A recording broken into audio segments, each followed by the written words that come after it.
신명기 8장 1절에서 10절 말씀을 우리 한 절씩 교독하고 마지막 절을 함께 읽도록 하겠습니다. 신명기 8장 1절에서 10절 말씀 제가 먼저 읽겠습니다. 내가 오늘 명하는 모든 명령을 너희는 지켜 행하라. 그리하면 너희가 살고 번성하고 여호와께서 너희의 조상들에게 맹세하신 땅에 들어가서 그것을 차지하리라.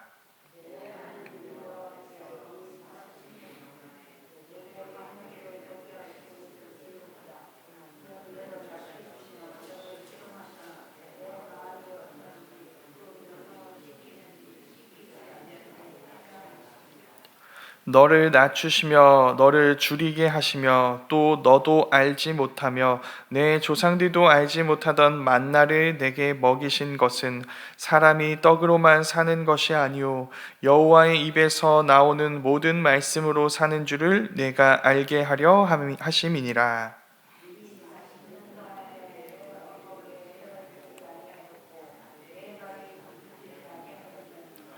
너는 사람이 그 아들을 징계함 같이 내 하나님 여호와께서 너를 징계하시는 줄 마음에 생각하고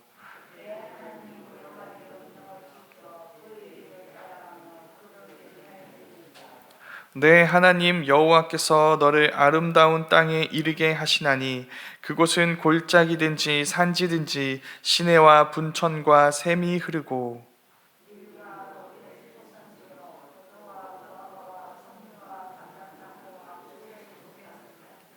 네가 먹을 것에 모자람이 없고 내게 아무 부족함이 없는 땅이며 그 땅의 돌은 철이요 산에서는 동을 캘 것이라.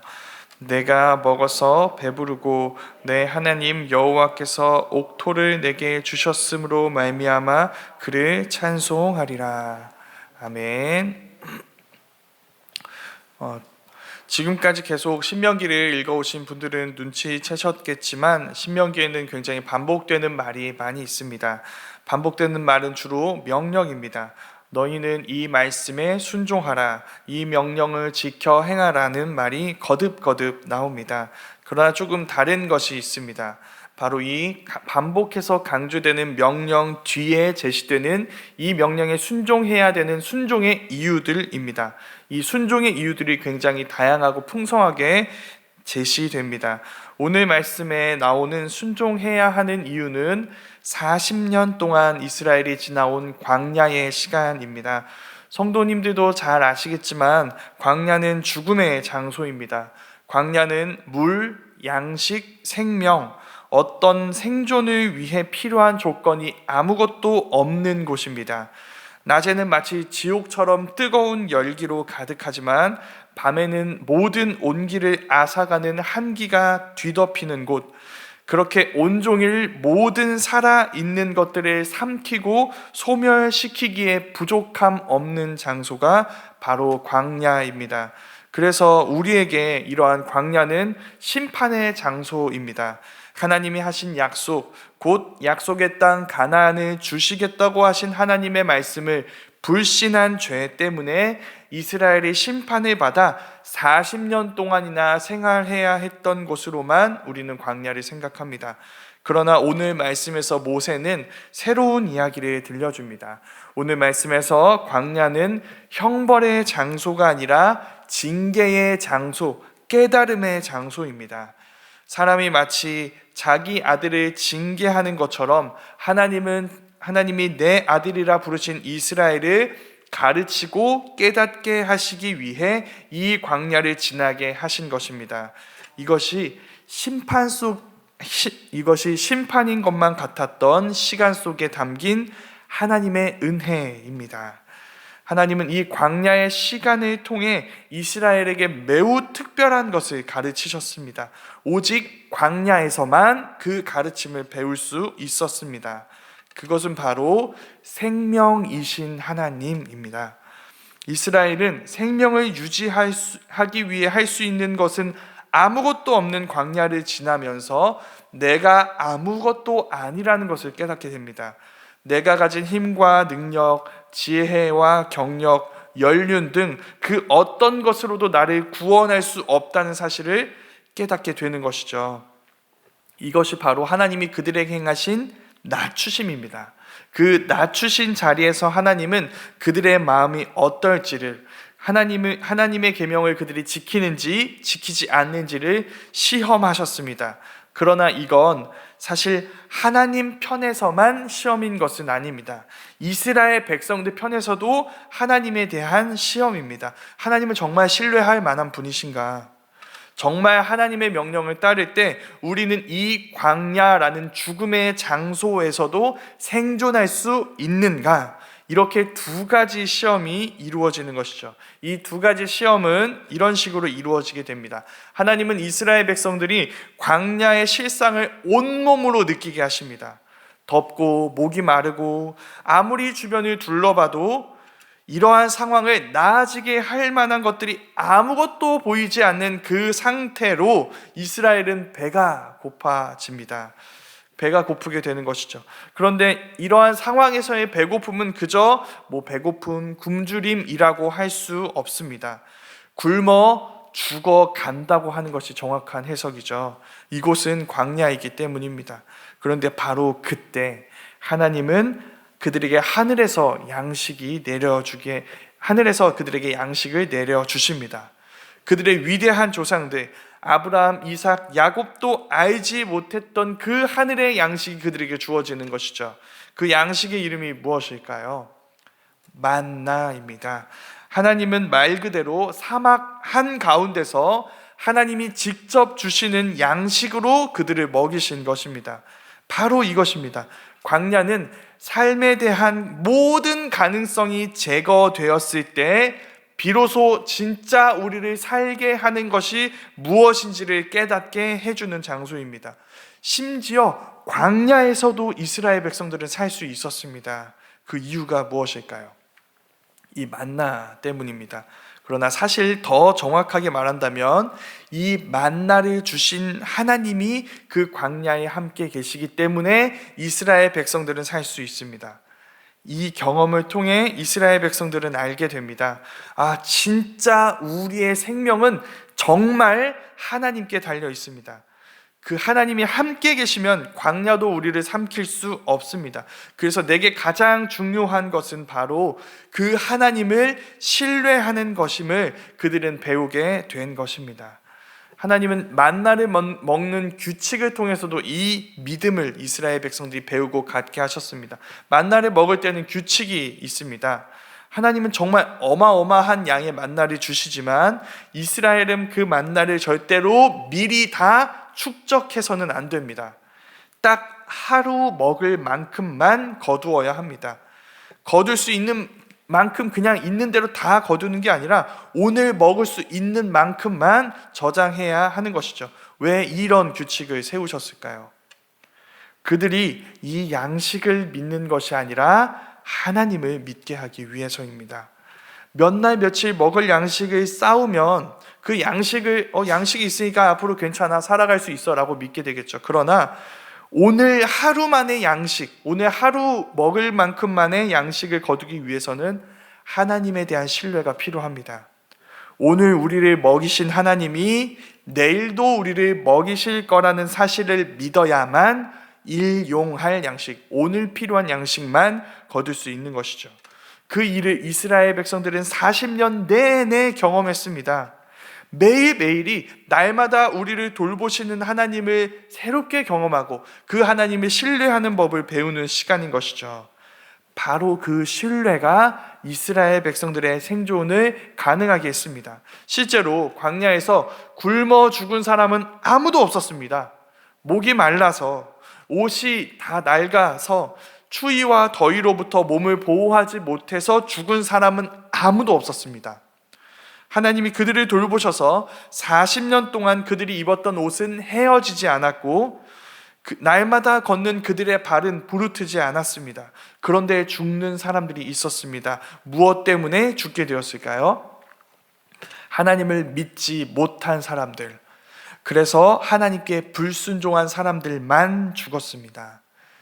이 광야에서 이 훈련을 통해 그들이 알게 된 것이 바로 그것입니다. 우리는 먹을 것이 있어서 사는 것이 아닙니다. 음식이 중요하지 않다는 말이 아닙니다. 그러나 음식보다 중요한 것, 바로 그 음식을 주신 하나님 때문에 살 수 있습니다. 음식이 있느냐 없느냐가 아니라 사람의 코에 생기를 불어넣어서 그가 살아있는 자가 되게 하시고 이 모든 하늘의 양식을 명령에 먹게 하신 하나님의 입, 그 하나님의 입으로부터 나오는 하나님의 말씀이 우리를 살게 합니다. 그 말씀에 순종하느냐, 그렇지 않느냐에 생명이 달려 있는 것입니다. 이건 다른 곳도 아닌 오직 광야에서만 배울 수 있습니다. 다른 곳에서는 여러 가지 먹을 것이 있거든요. 그 생존에 필요한 조건들이 많이 있습니다. 갖추어져 있습니다. 그래서 그것 때문에 살게 되는 것처럼 느껴집니다. 그것 때문에 사는 것이 아니라 하나님 때문에 산다는 것을 배우기가 어렵습니다. 그런 곳에서는 하나님이 필요 없는 것처럼 보입니다. 그러나 그렇지 않다는 것을 오직 이 광야를 지나본 사람은 알게 됩니다. 그들은 진짜로 하나님 말씀에 순종하는 것에 내 생명이 달려 있다는 것을 진짜로 알게 되는 것이죠. 그래서 겸손해집니다. 그들은 자기의 능력 때문에 막 크고 놀라운 일이 막 일어나고 막 자기가 부자가 되고 엄청난 영향력을 미치는 자리에 가서도 그 능력을 믿지 않습니다. 자기의 능력을 믿지 않습니다. 좀 부자가 되었다고, 먹고 살만해졌다고 교만해지거나 하나님을 잊어버리지 못합니다. 광야를 지나보았거든요. 진짜 광야에서 나를 살게 하시는 나의 생명이신 하나님을 만나보았기 때문입니다. 거기서 나를 살게 하신 하나님을 향한 신뢰와 순종과 그리고 나를 죽게 하는 하나님을 향한 불순종이 어떤 결과를 낳게 되는지를 그는 보았기 때문이죠.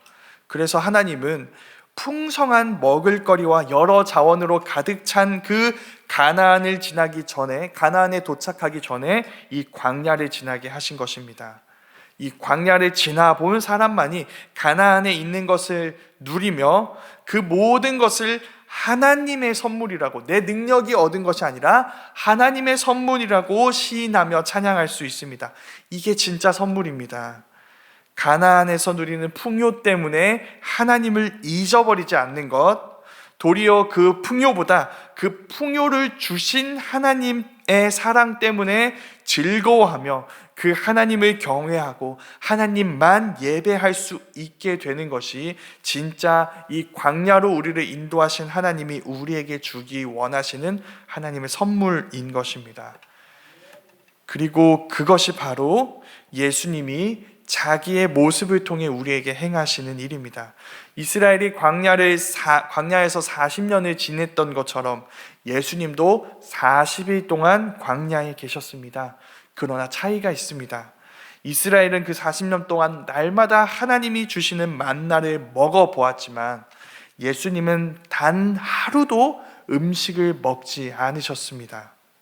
그때 이스라엘 백성들을 40년 동안 먹이셨다면 이 예수님도 얼마든지 먹이실 수 있으셨겠지만 하나님은 그렇게 하지 않으셨습니다. 바로 이것이야말로 앞에서 얘기했습니다. 하나님을 시험해 볼 만한 상황입니다. 왜 하나님은 광야에서 이스라엘 백성들을 먹이셨으면서 나에게는 그 광야를 주지 않으시는가? 왜 나를 돌보지 않으시는가? 그런 시험을 들고 시험하는 자가 예수님을 찾아옵니다. 그 시험하는 자가 가장 먼저 꺼낸 말은 네가 하나님의 아들이라면 이라는 말입니다. 이건 이스라엘 백성들이 자주 했던 말입니다. 매일 만나를 먹으면서도 그들은 늘 이야기했습니다. 우리가 하나님이 자식처럼 여기는 하나님의 아들이라면 당장 우리 앞에 음식을 제공하라며 이런 것들을 내놓으라며 그들은 끊임없이 불평했습니다. 그런데 그때 40일 동안 줄이고도 이 시험하는 자가 그렇게 예수님을 시험할 때 예수님은 거기에 대해 이 만나의 메시지를 말씀하십니다. 바로 오늘 말씀을 인용해 이렇게 사탄에게 말씀하십니다. 기록된 바 사람이 떡으로만 살 것이 아니요 하나님이 입으로부터 나오는 모든 말씀으로 살 것이라 하였느니라. 무슨 뜻일까요? 이스라엘은 그 하나님 신뢰에 실패했습니다. 그러나 예수님은 성공하셨습니다. 예수님은 정말 하나님의 입으로부터 나오는 모든 말씀에 순종하셨습니다. 심지어 십자가에서도 예수님은 하나님의 말씀을 기억하셨습니다. 십자가에서 예수님이 하신 7개의 말씀 중에 3구절이 성경 말씀입니다. 그 죽어가는 순간에도 예수님은 하나님의 말씀을 묵상하고 계셨던 것이죠. 그 결과가 무엇일까요? 예수님은 부활하셨습니다. 먹을 것이 아니라 정말 하나님의 말씀에 생명이 달려 있다는 사실을 입증하신 것이죠. 그 예수님 안에서 우리는 확신하게 됩니다. 우리가 광야에 있다면 또 혼자인 것처럼 주변에 아무것도 없는 것처럼 느껴지는 그 광야를 만나게 된다면 우리는 그 순간 예수님과 함께 있습니다. 왜냐하면 예수님이 그 광야에 계시기 때문이죠. 무엇을 먹을까? 무엇을 마실까? 무엇을 입을까? 염려하는 우리는 자기의 살과 피로 우리의 생명의 양식과 음료가 되어주시고 그분의 의로 우리의 옷을 입혀주시는, 우리를 입혀주시는 예수님을 만나게 될 것입니다. 그 예수님 안에서 우리는 나에게 아무것도 없다, 내가 살 수 있을 만한 조건이 아무것도 없다고 믿었던 그 자리에서 우리의 모든 것이 되어주시고 우리의 생명이 되어주시는 하나님을 보게 될 것입니다. 그 예수님과 함께 우리가 광야를 지나며 하나님을 신뢰하는 법을 배웠으면 좋겠습니다. 모두가 우리의 곁을 떠나는 그 순간에도 여전히 우리의 곁에 계시며 우리의 생명이 되시는 하나님을 경험하며 우리가 예수님 안에서 그 하나님을 신뢰하는 법을 배워갈 수 있기를 간절히 소망합니다.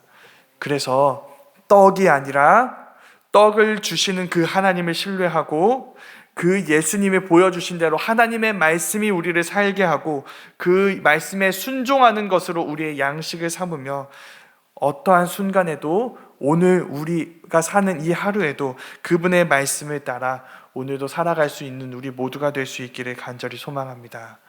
그래서 그 자리에서 우리와 함께 하시며 우리의 양식이 되어주시고 우리에게 하나님의 말씀을 신뢰해도 되는 이유를 보여주시는 그 예수님을 만나게 되는 그 예수님과 동행하는 오늘 하루가 될 수 있기를 간절히 소망합니다.